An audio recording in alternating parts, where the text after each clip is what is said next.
भगवान भक्ति के भाव को कितना ग्रहण करते हैं और भगवान भक्ति के भाव में किस तरह से बंध जाते हैं, इसका उदाहरण अरण्यकांड में भी एक जगह मिलता है। जब मारीच रावण के उकसाने पर, रावण के आदेश पर कपट मृग बने, तो मारीच के मन में अत्यंत हर्ष है और भगवान राम के प्रति अत्यंत प्रेम है। गोस्वामी जी लिखते हैं, मन अति हर्ष जनावन तेहि। रावण को पता न चल जाए इसलिए बाहर से प्रसन्नता नहीं प्रकट कर रहे हैं मारीच जी, अंदर से लेकिन मन में अत्यंत हर्ष है। किस बात का हर्ष है? आज देखी हूँ परम स्नेही। वास्तव में जो स्नेही है, परम स्नेही है, हर जीव के वास्तव में जो स्नेही हैं, उन राघवेंद्र सरकार को मैं आज देखूंगा। आज देखी हूँ परम स्नेही। और मन में क्या कल्पना कर रहे हैं मारीच? निज परम प्रीतम देख लोचन सुफल करी सुख पाई हूँ। आज वास्तव में मुझे सच्चा सुख मिलेगा। इन नेत्रों से मैं अपने परम प्रियतम को देखूंगा। निज परम प्रियतम देख लोचन सुफल करी सुख पाई हूँ। और केवल रघुनाथ जी को ही नहीं देखूंगा, श्री सहित अनुज समेत कृपा निकेत पद मन लाई हूं। अब यहां पर भी मारीच भगवान श्री राघवेंद्र सरकार के चरण कमलों में मन को लगाने की बात कर रहे हैं। क्या कह रहे हैं? मन में सीता जी को देखूंगा, प्रभु श्री राम के छोटे भाई लक्ष्मण जी को देखूंगा और करुणा निधान भगवान श्री राघवेंद्र सरकार को देखूंगा और उनके चरण कमलों में अपने मन को लगा दूंगा। और फिर भगवान राम के स्वभाव का चिंतन करते हैं मारीच। निर्वाणदायक क्रोध जाकर, जिसका क्रोध भी मुक्ति प्रदाता है, भगत अवश्य ही बस करी। जो परम स्वतंत्र हैं, उनके प्रति अगर किसी के मन में प्रेम जागृत हो जाए तो वही परम स्वतंत्र परमात्मा उस भक्त के अधीन हो जाते हैं। अगर ये बात सत्य है तो मेरी भी कुछ कल्पना है। और मारीच क्या कल्पना करते हैं, क्या इच्छा करते हैं, क्या कामना करते हैं? निर्वाण दायक क्रोध जाकर भगत अवश्य ही बस करी। और कामना क्या है? निज पानी सरसंधानी सो मोहि बधी ही सुख सागर हरि। जो सुख के सागर हैं वो हरि क्या करेंगे? अपने कर कमलों में धनुष पर बाण का अनुसंधान करके मेरा वध करेंगे। ये कल्पना है। और आगे और कल्पना करते हैं। गोस्वामी जी लिखते हैं, मम पाछे धर धावत। तुरंत नहीं मारेंगे। कल्पना क्या है?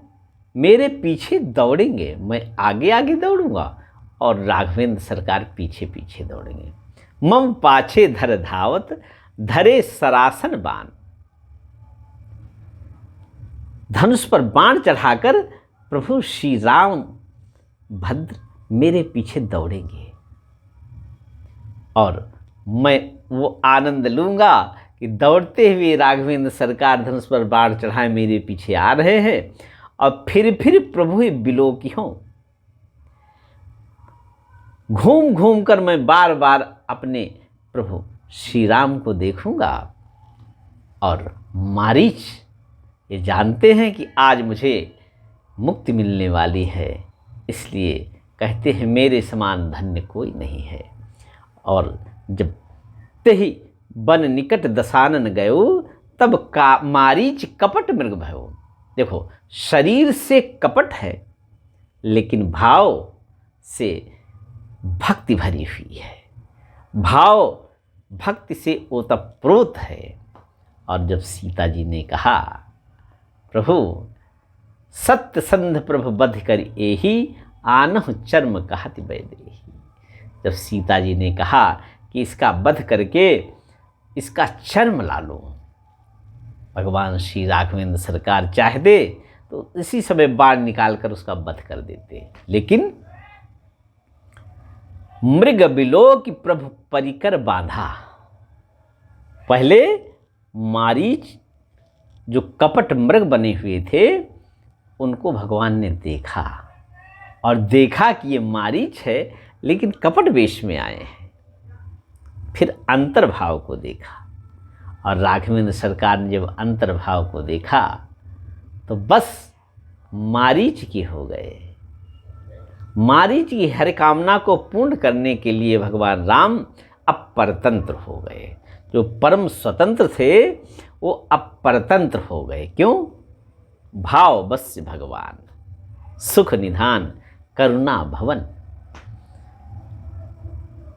भाव के बस में है ना भगवान, इसलिए अब मृग बिलो की प्रभु परिकर बांधा, कमर में फेंटा बांधा और करतल चाप रुचिर सर साधा। सुंदर सा बाण धनुष पर चढ़ाया और फिर उस मृग को देखा। जब मृग बने हुए मारीच ने देखा कि भगवान राम अब दौड़ने के लिए तैयार हैं, मारीच को विश्वास है भगवान राम अभी बाण मारेंगे नहीं, क्योंकि मेरी कामना जो है उसको पूर्ण किए बिना भगवान राम बाण नहीं मार सकते। इसलिए मारीच ने क्या किया? प्रभु ही बिलोक चला मृग भाजी। भगवान श्री राम को देखकर वह मृग भाग चला और धाये राम सरासन साजी। धनुष पर बाण चढ़ाकर राघवेंद्र सरकार भी पीछे पीछे दौड़े और प्रकटत दुरत करत छल भूरी, यही भी प्रभु ही गयो लई दूरी। कभी प्रकट होते हैं मारीच, कभी छिप जाते हैं, कभी अदृश्य हो जाते हैं। अब भगवान राम को घूम घूम कर मारीच देख रहे हैं, अब भगवान राम दौड़ रहे हैं। अब बताओ, राघवेंद्र सरकार भाव के इतने वश में हैं कि मारीच की भावना का आदर करते हुए कंटकाकीर्ण मार्ग में नंगे पैर दौड़ रहे हैं। तप तकी राम कठिन सर मारा, पर्यो धरन करी घोर चिकारा। जिघाड़ते हुए पुकार करते हुए धरती पर मारीच गिर गए और लक्ष्मण का प्रथम नाम लिया, फिर मन में भगवान राम का नाम लिया। और गोस्वामी जी लिखते हैं, प्राण तजत प्रगटिस निज देही। जब प्राण छूटने लगे मारीच के तो उन्होंने सारा कपट त्याग दिया। मन में तो कपट नहीं था, लेकिन शरीर से कपट था और वो उनकी मजबूरी थी, क्योंकि रावण उनको मार देता। इसलिए इस शुभ अवसर को हाथ से जाने नहीं देना चाहते थे मारीच, इसलिए उन्होंने कपट मृग बनना स्वीकार किया। प्राण तजत प्रगटिस निज देहा, सुमिर श्री राम समेत स्नेहा। स्नेह के साथ भगवान राम का स्मरण किया और भगवान राम ने विपुल सुमन सुर बरसहि, गाँवहि प्रभु गुण गाथ, निज पद दीन असुर कहूँ दीन बंधु रघुनाथ। दीन बंधु जो हैं ऐसे राघवेंद्र सरकार ने असुर को अपना पद दे दिया, साकेत धाम भेज दिया। ऐसे कृपाल भगवान राम भाव के बस में हैं।